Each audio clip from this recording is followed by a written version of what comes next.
what I'm talking about? No.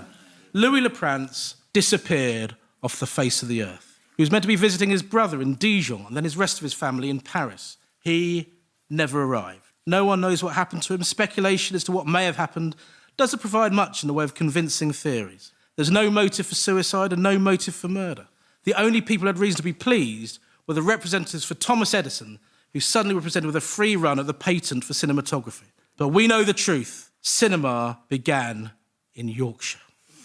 And over the decades, it has become an all-pervasive cultural force, not just telling us oh-so-exciting tales from the Marvel Comics universe, but also shaping how many people learn about historical events. This evening, I'm going to take a look at some of cinema's more fascinating efforts. Firstly, Michael Gove. Anyone remember Michael Gove? No. For any younger listeners, he used to be the Secretary of State for Education. In 2007, on the Newsnight Review, he said these words about a film. It tells the story of England's past in a way which someone who's familiar with the Whig tradition would find, as I did, completely sympathetic.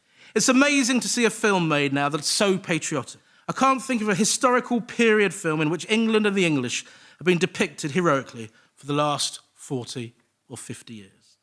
2007. Does anyone know the name of the film? The answer is Elizabeth, the Golden Age, the sequel to 1998's Elizabeth. Now, I have no problem with Michael Gove's patriotism, but in the film, Mary Queen of Scots' accent is Scottish. What accent should she have had? French. You all knew that one, yes. The reality was she was engaged to the Dauphin of France at a very young age and spent the years 5 to 18 at the French royal court. Unless Sean Connery is the only actor available to play Mary Queen of Scots. And this is just slack. Amazingly, Walter Raleigh, Sir Walter Raleigh, is depicted as having been the hero of the defeat of the Spanish Armada. That is pretty good work for someone who's on holiday in Ireland at the time. Who led the defeat of the Armada? Drake. Francis Drake. And who plays him in the film? Nobody. In a story about the Spanish Armada, there's not one cast member called Sir Francis Drake. During the Spanish Armada, the Queen is depicted standing in her nightie on the white cliffs of Dover. Did this happen? No. Of course it didn't. I have no proof it didn't happen. I don't need proof. Still, it's good to see that the former Secretary of State for Education sees this film as informational. On to the next film. Which historical epic is not only considered one of the worst films ever made, it is thought to have contributed to the deaths of 20% of its cast and crew? Troy? Troy, I believe, was made in 2004. If 20% of the cast and crew are dead, I'll be seriously worried. What's that? Cleopatra. No, not Cleopatra. No. No, it's a slightly less famous than that. I do love the description of The Wizard of Oz as a historical epic, though. I mean, the dog was real. The answer is the 1956 film The Conqueror, which starred John Wayne as Genghis Khan. That's right, Genghis Khan. RKO, the film company which made King Kong, Citizen Kane, and any number of Fred and Ginger vehicles, were about to make the mistake that would come to bankrupt them. Legend has it only happened because when he was visiting the director, Dick Powell, John Wayne had found the script lying around. I say lying around. It was in the bin. Yes, the bin, where you find all the best scripts. The director begged John Wayne not to take an interest in the script, but he seemed genuinely impressed. And thus, the most disastrous movie in history began filming, with funding from the then RKO chief. Anyone know his name? Howard Hughes. Yeah. The fact that the script was terrible, the plotting appalling, the acting laughable, that wasn't what made this film so disastrous. These are almost badges of honour these days. If you don't believe me, 2 words, Adam Sandler. No. The true tragedy of this film was its filming location, a place called Snow Canyon in Utah.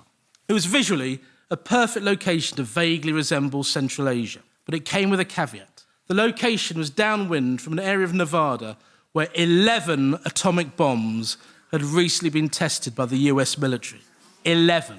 The filmmakers knew about the bombs. There are even photos of John Wayne holding a Geiger counter on the set. This is never a good sign. But they had been assured by the government that everything would be okay. And that turned out to be the worst prediction since Sergio Garcia is going to choke again.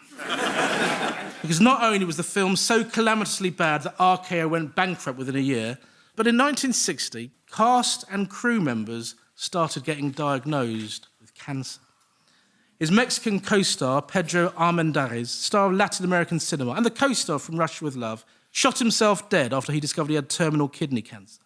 The same year, 1963, director Dick Powell also died of cancer. In fact, 91 out of the 226 cast and crew were diagnosed with cancer, and 46 perished, including, of course, John Wayne himself.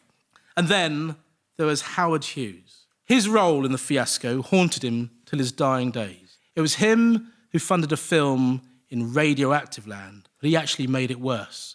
When they moved to Hollywood to film some of the scenes, he personally funded the removal of radioactive sand from Utah to Hollywood.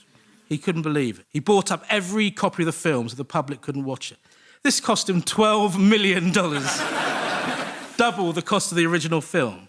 As his behaviour became ever more erratic, he grew obsessed with watching the film just before going to bed every single evening, screened by a private projectionist who was ordered to be blindfolded so he wouldn't have to see the film himself. That in itself is the worst review in film history, till Mark Commode saw Sex and the City 2. So The Conqueror, utterly misjudged idea. It bankrupted RKO. It may have killed John Wayne, left Howard Hughes an emotional wreck. We haven't even started on how they got John Wayne to look Mongolian. Honestly, worse than Mickey Rooney in Breakfast at Tiffany's. On a lighter note, who do you think has been involved with more historically inaccurate films than anyone else? The Americans. The Americans. Technically correct. You could also say the human race and you'd still be correct. I was thinking of perhaps the name of a person. Steiger. Rod Steiger, not a bad guess. Anyone want to guess where I'm going with this? Mel Gibson. Mel Gibson, yes. It is Gibson, of course, who voiced John Smith, Pocahontas' love interest in the film Pocahontas. Pocahontas, in real life, was 10 when they met. It was Mel Gibson who stars in the film The Patriot, which portrays the heinous lie that British soldiers imprisoned women and children in a church and burnt it down. It is Mel Gibson who stars in another film that portrays the equally heinous lie that chickens are capable of constructing makeshift aircraft. It is, of course, Mel Gibson who directed Braveheart, which has all the poise and accuracy of an English leg spinner in a pressure overs of a 2020 international.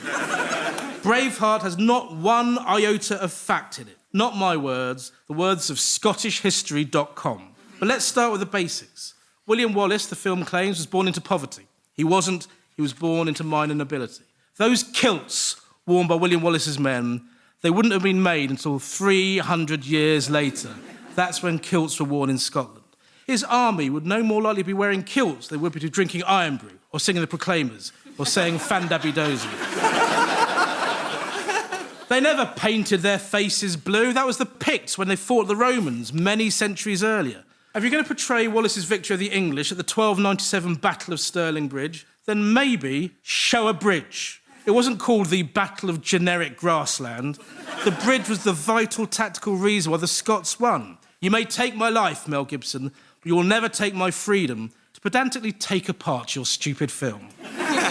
Of the 5 nominated films for the Best Picture Oscar for 1995, Braveheart was by far the one least rooted in reality, given that one of the other nominees was about a talking pig that had ambitions to herd sheep.